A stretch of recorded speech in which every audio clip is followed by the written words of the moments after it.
Atenção! Começa agora uma teleaula de leitura e interpretação de desenho técnico mecânico do curso profissionalizante. Você vai assistir a teleaula de número 12. Bons estudos!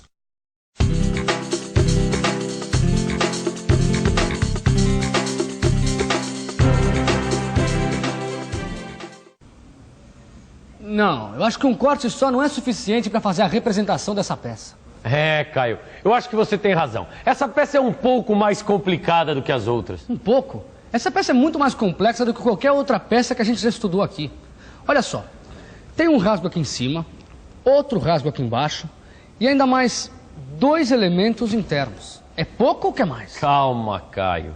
A gente vai aprender uma maneira ótima de representar essa peça. É só você ter um pouco de paciência. E você não se preocupe, porque é hora da gente avançar um pouco mais nos nossos estudos. É que no caso de peças complexas como essas, um único corte pode muitas vezes não ser suficiente para mostrar todos os elementos internos que queremos analisar. Por isso, na teleaula de hoje, nós vamos aprender a representar mais de uma vista em corte. Ainda bem que a nossa teleaula de hoje já está começando.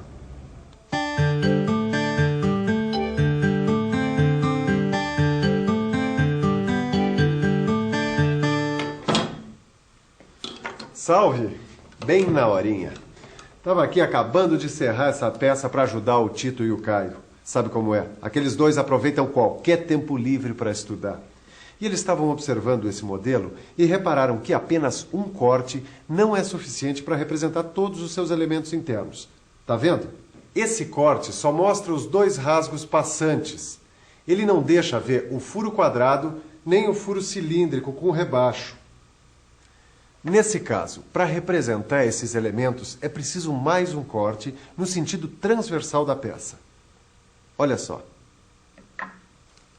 Tá vendo como dá para ver bem os 2 furos? Mas se você quiser ver como ficam esses cortes nas vistas ortográficas, não custa nada procurar alguém que seja um especialista em desenho.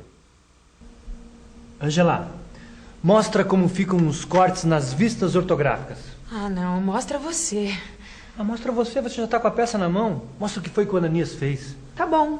Então eu vou mostrar como se representa 2 cortes no mesmo modelo. Esse plano de corte longitudinal corresponde ao primeiro corte que o Ananias fez na peça.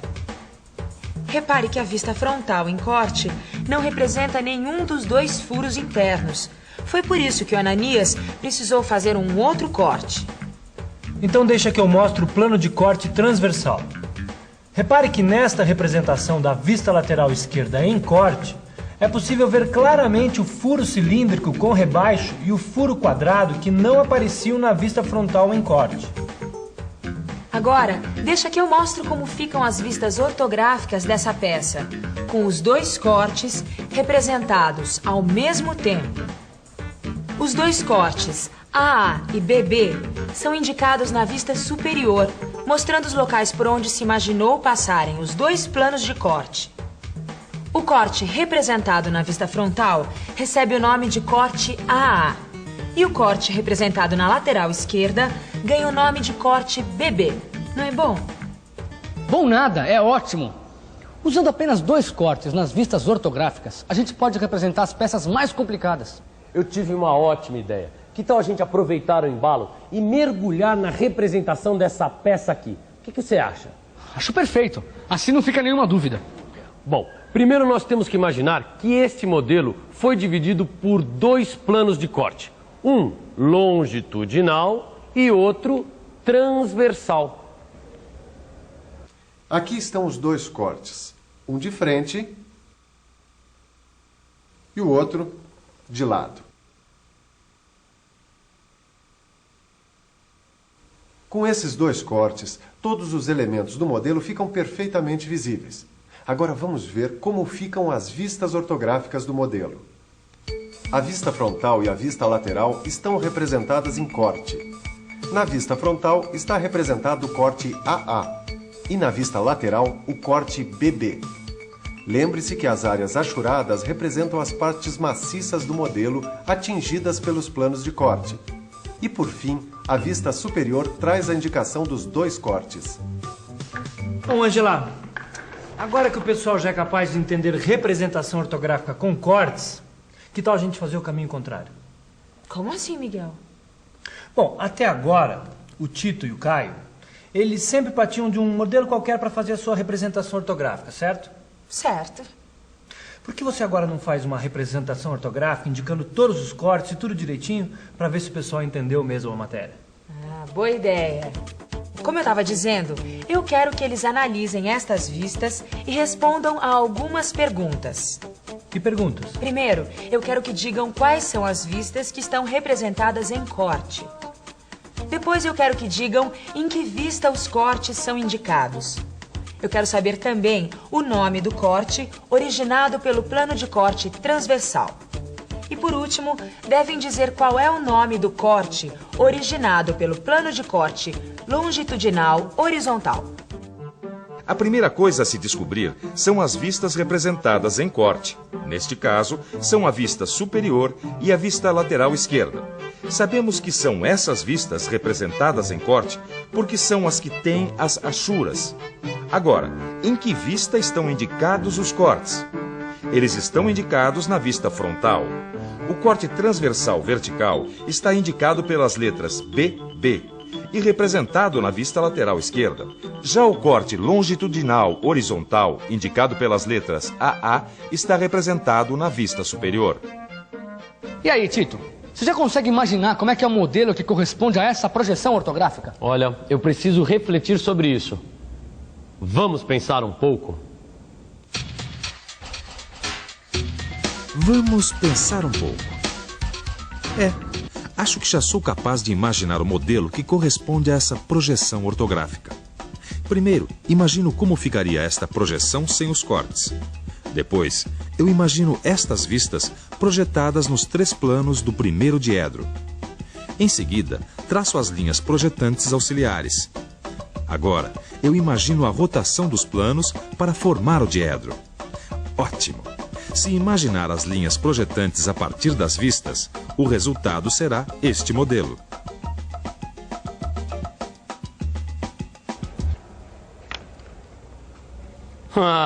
Inclusive, se eu não me engano, olha ela aqui, Caio. Aquelas vistas que representam essa peça. Que beleza! Daqui a pouco a gente já consegue ler uma projeção ortográfica e fazer a perspectiva isométrica do modelo, mesmo que seja um pouco complicado, né? Daqui a pouco nada. Agora mesmo dá para fazer a perspectiva isométrica de um modelo mais complexo. Nós só precisamos partir da sua projeção ortográfica. E sabe como é que fazemos isso? Interpretando desenhos técnicos com mais de um corte. Quando a pessoa sabe interpretar corretamente as vistas em corte, ela consegue formar uma ideia global do modelo. Outra forma de mostrar que se é capaz de interpretar os cortes é representar a perspectiva isométrica a partir das vistas ortográficas em corte. E é isso que nós vamos fazer agora. Antes de mais nada, nós temos que desenhar o prisma auxiliar. E isso nós já aprendemos em teleaulas anteriores. É fácil. Quando o prisma auxiliar estiver pronto, nós começamos a traçar os elementos da face de frente, mas imaginando a vista frontal sem corte. Em seguida, nós traçamos no prisma a face de cima e os seus elementos visíveis na vista superior. Depois, nós traçamos a face lateral, imaginando a vista lateral esquerda sem corte. Agora só falta apagar as linhas de construção e reforçar os contornos. Pronto, aí está a perspectiva isométrica do nosso modelo. E assim acabamos de interpretar um desenho técnico com mais de um corte. E por acaso não é exatamente isso que muita gente faz todos os dias no trabalho? É muito importante sabermos interpretar desenhos técnicos com mais de um corte para nossas peças saírem com maior precisão. Temos que interpretar desenho técnico-mecânico com mais de um corte para identificarmos um furo, uma rosca ou um sólido. Temos que ter noção de desenho técnico com mais de um corte para executar o trabalho e a peça sair com precisão. É muito importante saber interpretar desenhos técnicos com mais de um corte, porque em alguns casos, com peças muito trabalhosas, não é possível interpretá-los com apenas um. E aí, Caio, que tal interpretar outro desenho técnico com mais de um corte? Que desenho é esse aí? Esse aqui é um desenho que o Silvio me emprestou porque ele não usa mais. Essa peça foi fabricada na semana passada. No seu livro de estudos, você vai encontrar diversos exercícios para praticar a interpretação de um desenho técnico com mais de um corte. Quando tiver um tempinho, faça que nem a gente. A melhor maneira de aprender é colocando a mão na massa. Bom, para começar, vamos desenhar o prisma auxiliar. Até aqui não tem segredo nenhum. Agora deixa que eu traço no prisma os elementos da face de frente, só que imaginando a vista frontal sem corte. Agora é a minha vez de traçar a face de cima e os seus elementos que são visíveis na vista superior. Deixa que eu desenho a face lateral, imaginando a vista lateral esquerda sem corte. Que beleza! Agora só falta a gente apagar as linhas de construção e reforçar os contornos. Tá aí, ficou igualzinho a peça que o Silva fez na semana passada. E olha que foi muito mais fácil. Nós não fizemos nada mais do que interpretar esse desenho técnico com mais de um corte. Acho que daqui a pouco a gente já está sabendo tanto quanto o Silva. Se você também quer aprender sempre mais, faça os exercícios propostos no seu livro de estudos. Mas antes, fique de olho na revisão. E atenção, se liga aí que é hora da revisão. Na teleaula de hoje, nós vimos que, em alguns casos, com peças mais complexas, um só corte não é suficiente para fazermos a representação de todos os seus elementos. Aprendemos que, nesses casos, é preciso representar a peça com mais de uma vista em corte, ou seja, mostrando os dois cortes ao mesmo tempo. E, finalmente, aprendemos a interpretar desenhos técnicos com mais de um corte. Agora que você já aprendeu e revisou muitas coisas, o melhor é gravar tudo. E para isso nada melhor do que praticar. Então fique aí com o seu livro de estudos que na próxima teleaula tem mais. Tchau.